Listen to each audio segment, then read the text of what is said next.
Coucou à tous, c'est Milandrine de la cabane des cartes. Je fais cette vidéo un peu comme ça, sur le tas, parce que je vois beaucoup de gens qui sont dans l'éco-anxiété, qui se posent énormément de questions. Je vois des gens qui sont aussi dans des quêtes spirituelles, qui s'achètent de plus en plus de tarots, de cartes, qui vont à des stages divers et variés. Et j'avais envie qu'on ait une petite discussion là-dessus. Déjà pour vous expliquer mon cheminement, ma vision de tout ça et comment en fait si on peut avoir la spiritualité peut avoir enfin a pour moi un aspect écologique, un aspect spirituel. Pourquoi pour moi c'est un pan de ma démarche en permaculture parce que je vis en permaculture, je fonctionne en permaculture chez moi. J'ai des WC secs, je cuisine sur une cuisinière à bois, mais je pense que sans pour autant vivre dans une ferme, sans faire pousser ses légumes et tout ça, on peut avoir une démarche écologique, permaculturelle, de par sa spiritualité. Alors on va commencer par le début. Je pense que comme beaucoup d'entre vous qui auront cliqué sur cette vidéo, j'ai lu ce bouquin il y a 7 ans maintenant, je pense. Quand je l'ai lu, j'ai fait une déprime pendant 3 mois. Je finissais des micro-chapitres avec l'impression de m'être pris un coup de poing dans le ventre et d'avoir envie de vomir. Pourtant, de par ma maman, j'ai grandi dans le monde de la bio et un peu de tout ce qui tourne autour en ésotérisme et tout ça. Et par mon papa, j'ai grandi dans des pays un peu partout dans le monde et dans des pays très pauvres. Et donc j'étais quand même pas toute blanche au niveau de ma vision du monde et de la compréhension de tous ces sujets-là. Mais il n'empêche que j'ai quand même un peu vécu euh, cette déprime, cette angoisse totale en faisant le constat de l'état du monde en lisant ce livre. Euh, En fait, ce qui s'est passé petit à petit, c'est que j'ai commencé à découvrir par la suite l'écoféminisme, notamment avec ce bouquin qui passe en revue l'histoire de l'écoféminisme et puis un peu les différentes mouvances. Et je me suis pas mal reconnue dans ce besoin d'articuler euh, l'écologie avec un besoin de changement de société, de façon de voir les choses, de voir les gens, de voir le monde, de voir le lien, notamment à cause de mes études en sociologie. J'ai fait un doctorat en sociologie, même si mon sujet était plus anthropologique que sociologique. Et en fait, ça m'a rappelé des lectures que j'ai eues ado. Ça m'a rappelé des intérêts que j'avais eus au niveau de la religion, avec la vacuité chez les bouddhistes, que j'ai beaucoup étudié, vu que mon terrain d'enquête était au Cambodge. J'ai traité des rituels d'enterrement du placenta et de la création de l'identité de l'individu. Et puis, euh, et puis j'ai commencé à creuser un peu plus. Euh, je me suis rappelé de mes bouquins de sociaux qui traitaient de ce qui nous fait peur, de l'abject, avec Julia Kristeva, de ce qui menace nos identités, nos psychés, et puis l'accueil de l'autre, de ce qui n'est pas nous, de ce qui peut nous dépasser. Et puis aussi le fait qu'à un moment donné, il faut remettre un petit peu les pendules à l'heure entre la frontière qui nous paraît très, très nette dans notre société entre le sacré et le profane, alors qu'en fait, la plupart des sociétés humaines ne fonctionnent pas comme ça, et il y a certainement une très bonne raison. Euh, Raison d'ailleurs que j'ai très bien vue quand j'ai fait mon mémoire de Master 1 en sociologie sur les thanatopracteurs, qui sont quelque chose qui devrait relever du sacré, étant donné qu'ils traitent de la mort, mais c'est très compliqué pour eux et pour notre société. Alors, au final, en gratouillant un peu tout ça, j'en suis venue à rabibocher les fils euh, que j'avais eus toute mon enfance et toute mon adolescence. Et j'ai découvert des gens comme Starhawk euh, qui lient la spiritualité avec l'écologie, avec une façon de politiser la spiritualité. Alors quand je veux dire politiser, je veux pas dire au niveau des petits jeux de pouvoir, des élections, des arguments, des petites phrases et, et des programmes pour lesquels on est censé voter chaque année quand on vote pas pour un individu parce qu'il passe bien à la télé. Je veux dire le politique dans le sens du vivre ensemble, du lien, du sens qu'il y a dans la société. Euh, si vous l'avez pas lu, le discours de la servitude volontaire de la Boétie, c'est tout petit et c'est très intéressant sur ce sujet. Donc le point où je voulais en venir, c'est que l'espèce de dépression qui attaque pas mal de gens sur la prise de conscience de l'état de notre monde et l'incertitude totale pour notre futur, ça les place devant une immensité qui est indépassable. Et puis pour la plupart, qu'est-ce que je peux y faire à part trier mes bouteilles, mes cartons, aller gratouiller 3 verres de terre dans mon jardin et essayer de prendre des douches plus courtes. C'est très compliqué pour la plupart. Ben, moi, je pense que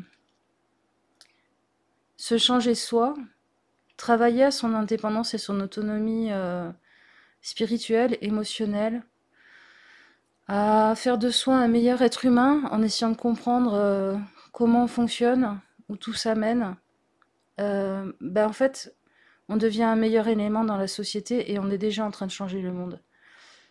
Euh, donc je pense qu'en fait, la spiritualité, quand elle n'est pas une fuite, quand elle n'est pas une fuite dans l'imaginaire, une fuite dans, dans du désincarné, dans du déconnecté de la vie tous les jours, quand elle n'est pas une fuite dans le beau et un peu le côté petite fille, girly, tout ça qu'on essaye de nous vendre.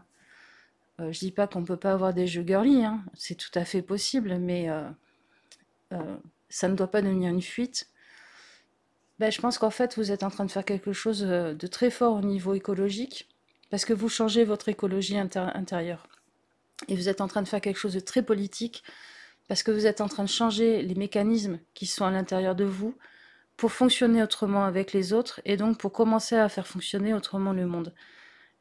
En fait, on est tous comme des petits dominos, et, euh, et en fait, devant l'immensité du gouffre qu'il y a au bout de ces dominos, on se dit mais comment je pourrais agir dessus? Mais en fait, ce dont on n'a pas conscience, c'est que on est un petit domino qui va tomber sur un petit domino, qui va tomber sur un autre petit domino, etc. Euh, alors, je dis pas qu'il faut faire de l'angélisme, c'est-à-dire non, non, l'être humain n'est pas foncièrement bon, n'est pas foncièrement mauvais non plus. Non, se forcer à avoir toujours des pensées positives, ça n'est pas bon, c'est extrêmement violent contre vous. Vous êtes en train de renier vos pulsions, vous êtes en train de renier vos colères, vos besoins d'être entendus et tout ça. Euh, la spiritualité,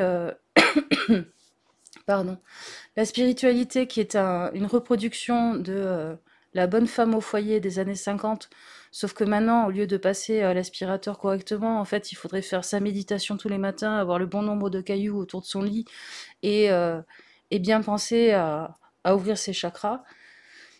C'est pas la bonne piste non plus. Pour moi, la bonne piste, dans ma pratique en tout cas, c'est c'est d'explorer, de questionner, de me dire pourquoi tu ressens ça, pourquoi tu es en train de vivre ça, comment ça fonctionne, euh, quels sont les mécanismes à l'œuvre, pourquoi telle chose ne te paraît pas juste et acceptable dans la société, et comment tu peux le changer déjà en toi pour ne pas être dans l'explosion, mais pas non plus dans le compromis et l'acceptation en face de quelqu'un d'autre. Et pour moi, tout ça, c'est un travail éminemment euh, spirituel, ésotérique, parce que c'est une exploration de son soi intérieur. Et, euh, et oui, j'utilise des outils que je pense être connectés à des forces, à des entités peut-être supérieures, mais tout autant que quand je branche ma télé, j'utilise l'électricité, ou euh,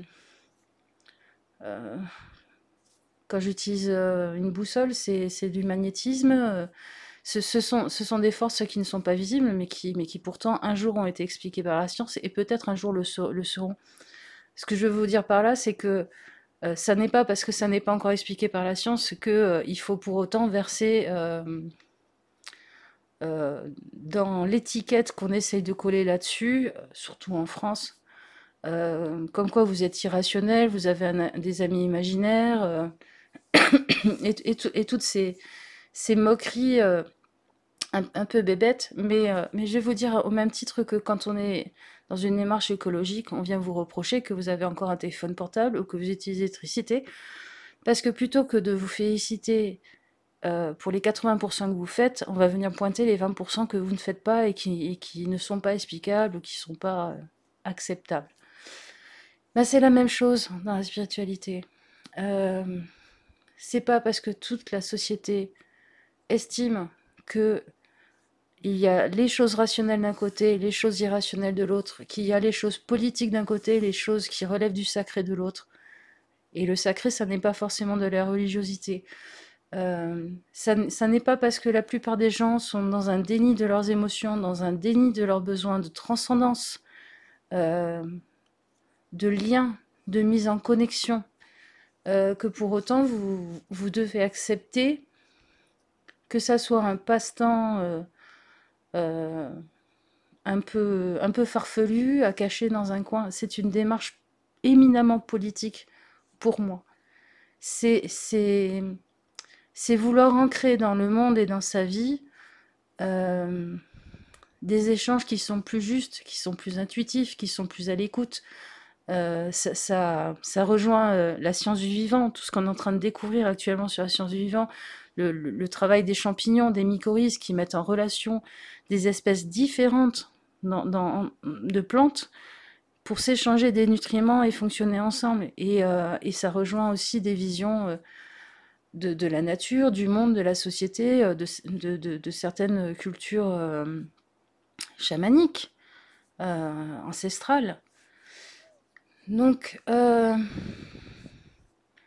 la spiritualité pour moi, c'est une résistance, c'est quelque chose d'extrêmement anarchiste. C'est une prise en main de son propre bien-être intérieur et de son propre impact sur le monde. C'est refuser de continuer à le laisser euh, agir par lui-même sans aucune maîtrise ou compréhension, et c'est un refus aussi de le laisser continuer à être agi par tous les outils de manipulation, du pathos, des émotions, quand on clique tous massivement pour dire combien on est triste d'un truc qui vient d'apparaître sur Facebook ou sur Twitter, on est dans la réaction en fait. On est en train de se faire manipuler d'une façon ou d'une autre, pour une bonne ou une mauvaise raison, hein, c'est pas la question.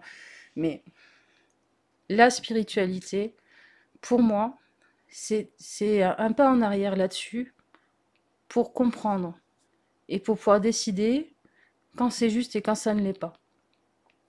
Voilà.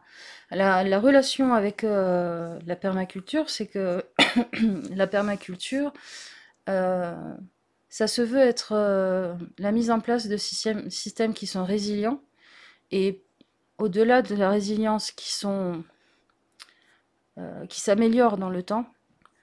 Et pour moi, on est totalement là-dedans. On a un chat qui vient nous dire qu'il est d'accord avec ça. C'est le fait d'être dans un équilibre juste avec les autres. Et c'est le fait de faire en sorte que chaque élément soit à la bonne place pour s'épanouir aussi. Et pour moi, vous prendre en charge au niveau de la spiritualité, c'est aussi ça. C'est aussi prendre conscience de vos besoins, des bons choix pour vous. Euh, voilà, de prendre en charge votre bonheur et pas soit d'accepter le peu que vous allez avoir, soit de continuer à fonctionner dans des systèmes qui vous rendent pas heureux, mais tout le monde vous a dit que normalement ça devrait vous rendre heureux, donc bon. Donc voilà.